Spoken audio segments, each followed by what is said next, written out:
Okay, and our next group is the Alliances group, Block A3.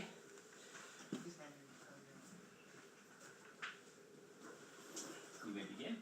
World War I is often regarded as the Great War due to its significant death toll, the alliances it forged and severed, and the example it set for our world in the years to follow.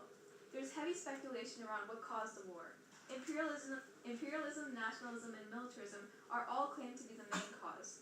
However, when you consider alliances, it is clear that they were the main cause of World War I due to the conflict between the Triple Alliance and the Triple Entente. World War I was essentially a conflict between two major groups, the Triple Alliance and the Triple Entente. Looking at the Triple Alliance specifically, the bond between Austria-Hungary, Germany, and Italy played a big role in the escalation of the conflict. If you compare the nations involved in the assassination of Archduke Franz Ferdinand, the countries involved are just two, Serbia and Austria-Hungary.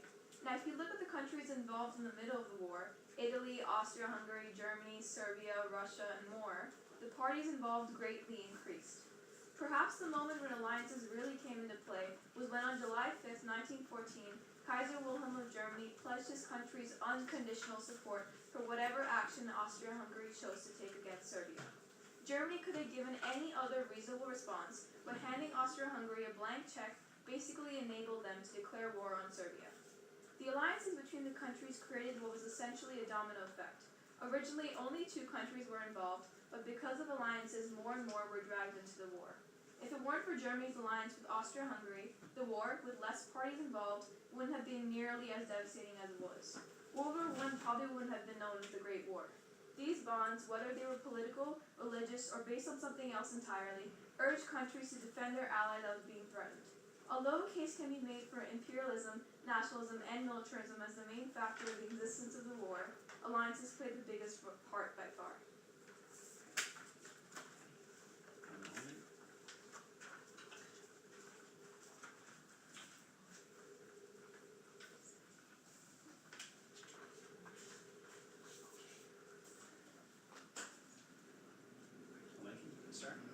Although militarism, imperialism, and nationalism all contributed to the underlying causes of World War I, alliances were the main cause due to the fear that caused the creation of the Triple Entente and the Triple Alliance.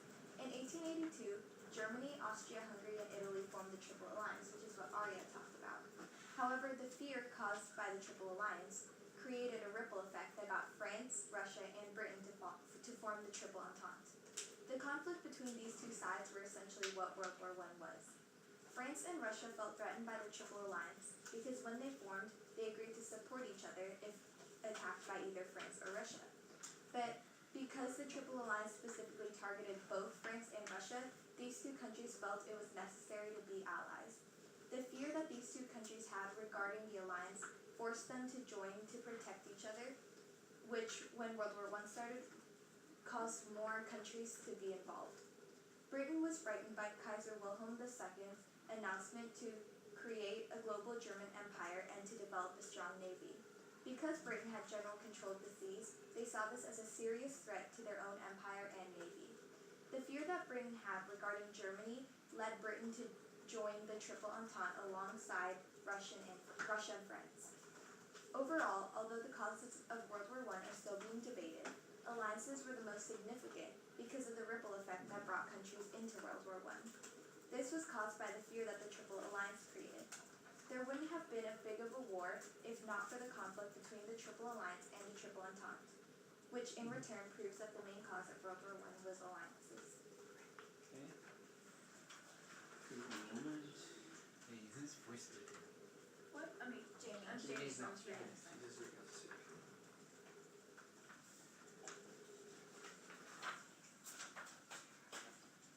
You can begin. When it comes to the most significant underlying causes of World War I, we must acknowledge that the key part of this debate is why the war was as bad as it was, as devastating as it was. And in this area, alliances truly shine in comparison to other main causes. But let's start with why it's more significant than imperialism. Although the team advocating for imperialism would state that imperialism led to the involvement of many other colonist soldiers in the war, thus leading to a greater loss of life and exacerbating the war, the loss of life caused by alliances is far greater, and it can be proven objectively. First, let's look at Britain, a nation known for its imperialist ideologies and its large number of overseas dominions.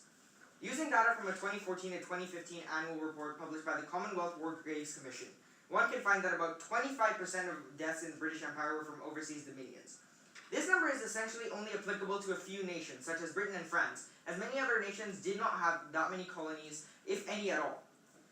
So, however, for the purposes of the debate, we will give side imperialism the benefit of the doubt and say that every single nation lost 25% of its soldiers as a result of imperialism.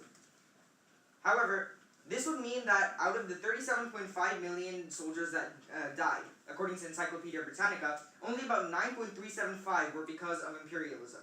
Looking at, for example, alliances, if the war was fought with no alliances, it would be a minor skirmish between Austria-Hungary and Serbia. And the casualties between these two nations combined is 7.35 million, also considering that these two nations expended soldiers elsewhere in the war. This means that the rest of the lives were primarily lost due to alliances, about 30.15 million people, more than 3 times the number for imperialism, even when they were consistently given the benefit of the doubt. Moving on to militarism, although militarism certainly did lead to a drastic rise in armaments, which caused a great loss of life, not only does it pale in comparison to the destruction caused by alliances, but militarism can be found to have a direct offset from the impact of alliances. Starting off, imagine the war without militarism. Countries would be mildly weaker but would still participate in the war. Now imagine a world without alliances. The militaries of the nations wouldn't even exist, considering that they're not in the war. Furthermore, militarism is a direct offset of alliances. The Triple Alliance, for example, was created purely for defensive purposes, and the nations involved greatly began bolstering their militaries with aid from each other.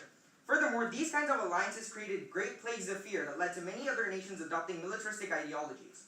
Other alliances played into this as well, such as Britain's alliance with the United States, which led to the United States to sell a great deal of weapons to the United Kingdom. Those advocating for side militarism would say that the most significant underlying cause was militarism.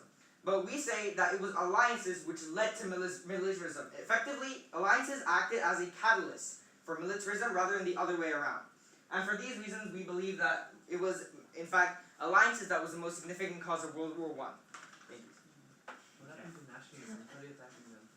I didn't have enough time. Okay, this group is not finished because unfortunately we don't have Jamie, but his presentation as the concluding speech will be read by one of his teammates, Arya. Just give me 2 seconds. Okay, Arya, you can go for it. In conclusion, although militarism, imperialism, and nationalism all played a role in the underlying causes of World War I, alliances created competition between the Triple Alliance and the Triple Entente, which in turn produced tension and assisted in the outbreak of the war. Even though the assassination of Archduke Franz Ferdinand was the spark that started the war, without some gasoline alliances, the spark wouldn't have caught in the first place. The First World War was full of many mistakes and ultimately costed millions of lives, many innocent, and didn't achieve much in the end. Understanding what went wrong is crucial so something like this doesn't happen again, even though it already has. Having alliances was the major factor that both world wars shared, leading to unforgettable sorrow and conflict. The League of Nations was created shortly after World War I to try and create peace. This failed as the United States tried to stay out of it, which eliminated the League of Nations' original purpose of uniting all the nations. After World War II, the UN was created, hoping to prevent future wars by being united as one. The United Nations includes 193 out of the 195 countries in the world, creating a more inclusive place where issues are found and solved together. This time it worked, and this is evident, as we haven't had a world war in over 73 years. This shows how alliances are the biggest cause of World War I, as there is no war and no alliances, just one world working together. Okay. Let's acknowledge the alliances group. Thank you very much. Okay. Mr. Ratna? 1 second. Look at the end. Yes.